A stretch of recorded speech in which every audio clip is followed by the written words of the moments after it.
দুর্নীতি কিভাবে দল থেকে ধ্বংস করতে পারছেন না, আপনারা সরকারকে কিভাবে দুর্নীতি মুক্ত করবেন মঞ্চে গিয়ে উনি বলছেন, এটার উত্তর নাই। সব পরিকল্পনা হলো অন্য জিনিস।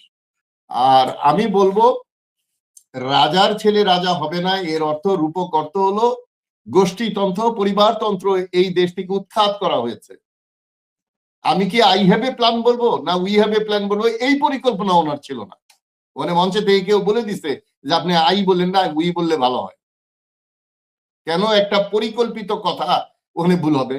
একটু আগে একজন দর্শক বললো যে জায়গায় জায়গায় ভুল হচ্ছে। বদরের যুদ্ধ কিভাবে হয়েছে এটা না জেনে ওটা বলার দরকারটা কি? আর গুপ্ত নিয়ে কথা বলছেন আপনারা, এখন আপনারাই তো গুপ্ত ছিলেন বলে তারা দাবি করে। আর মুসলেখা দিয়ে গুপ্ত হয়ে গেছেন, এখন বেরিয়ে আসছেন। নিজের দলের কথা না বলে এটা আরেকজন একই কথা রিপিট করছে, এবং রাজনীতির কোনো পরিবর্তন কি হবে না এই প্রশ্ন করেছে।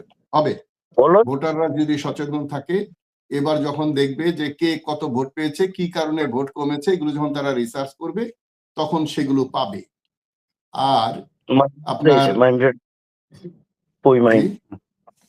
যে আরেকটা হলো যে ইমরানকে প্রশ্নটা করেছে যে ওই যে ভিডিও কেন 1 মাস পরেই হলো, ভিডিওটা ছড়ালো কে, ইত্যাদি ইত্যাদি একজন প্রশ্ন করেছে। সেখানে আমি যেহেতু সেনাবাহিনীর লোক, আমি বলতে চাই যে কে কখন কি ছড়ালো তার চেয়ে ইম্পর্টেন্ট হলো কে অপরাধটা করলো। আমি তো মনে করি ভিডিওটা 1 মাস আগেই তো প্রকাশ হওয়া উচিত ছিল যে একজন লোক ক্যান্টনমেন্টে গিয়ে এই ব্যবহার করেছে। তো এখন সরানোর পরেও হয়তো শিক্ষা হয়নি, কে ছড়িয়েছে আমি জানি না। এবং দুঃখজনক, আমরা ওখানে চাকরি করেছি, তো আমরাও এমপিদের সাথে ব্যবহার করেছি, এবং এমপির ধৈর্য দেখে আমি অবাক হয়েছি।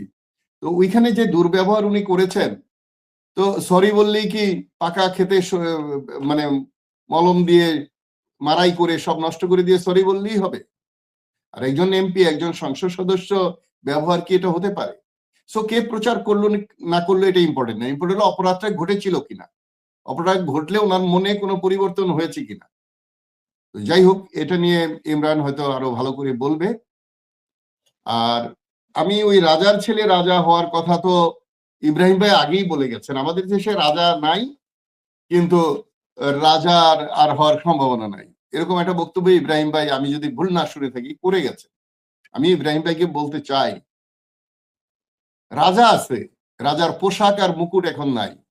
ওই জরির পোশাক আর মুকুট চলে গেছে ওই ইয়েতে, জাদুঘরে। এটা আমার একটা লেখায়ও লিখেছি।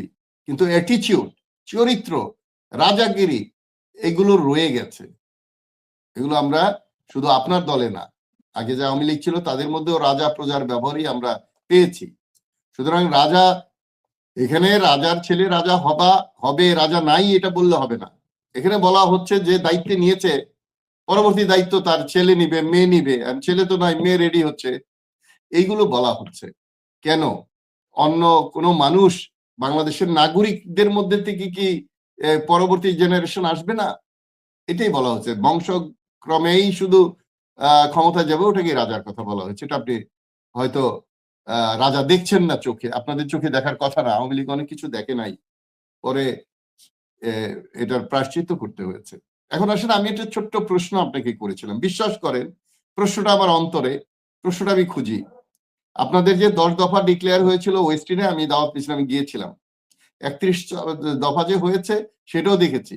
এইটার সাথে আপনারা যে 9 মাস সংস্কারের নিয়ে আলোচনা করেছেন, নোট অফ ডিসেন্ট দিয়েছেন, ওটার সাথে এটার কোনো সম্পর্ক নাই। আর সংস্কারের আপনারা শুরু করেছেন, এই যে প্রশ্ন করে লোকজন, আপনারা কি করছেন? আপনি কতগুলো উত্তর দিলেন, শিক্ষা, টেপ, ভাষা, মাওলানাদের ভাতা, তারপরে সংস্কার ম্যাক্সিমাম করে ফেলছে, সাইন করেছেন। এইগুলো আসলে পরিকল্পনা না, এগুলো হলো মন্ত্রীদের কাজ, দায়িত্ব। এটা ভাতা লাগবে কিনা লাগবে, সম্মান কমে গেলে কমবে না। পরিকল্পনাটা হলো দেশ থেকে দুর্নীতি কিভাবে কমানো হবে, নাগরিকদের নাগরিক অধিকার কিভাবে বৃদ্ধি হবে, বিচারালয় কিভাবে মুক্ত হবে সরকারের কাছ থেকে। তা আমাদের যে স্তম্ভগুলো আছে, মিডিয়া থেকে শুরু করে চতুর্থ স্তম্ভ মিডিয়া, এগুলো কিভাবে স্বাধীন করা যাবে, ওইটা হলো পরিকল্পনা।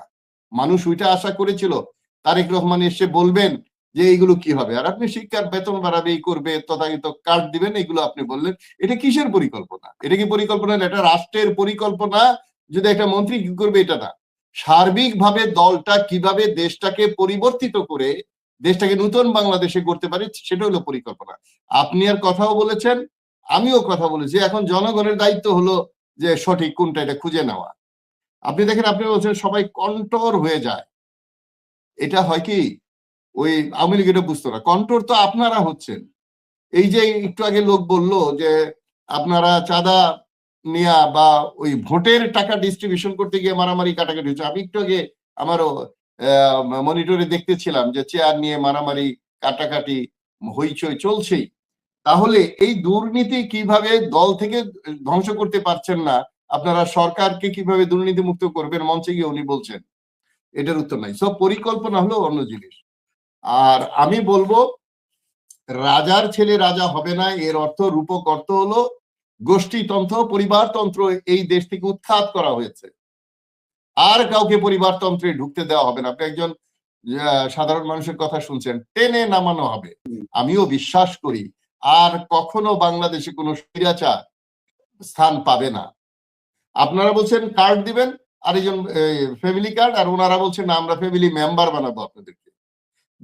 এই দুইটার মধ্যে অনেক পার্থক্য আছে। তো এই ধরনের কোনো পরিকল্পনা আমরা আপনাদেরকে সে শুনছি না, জনগণ শুনছে না।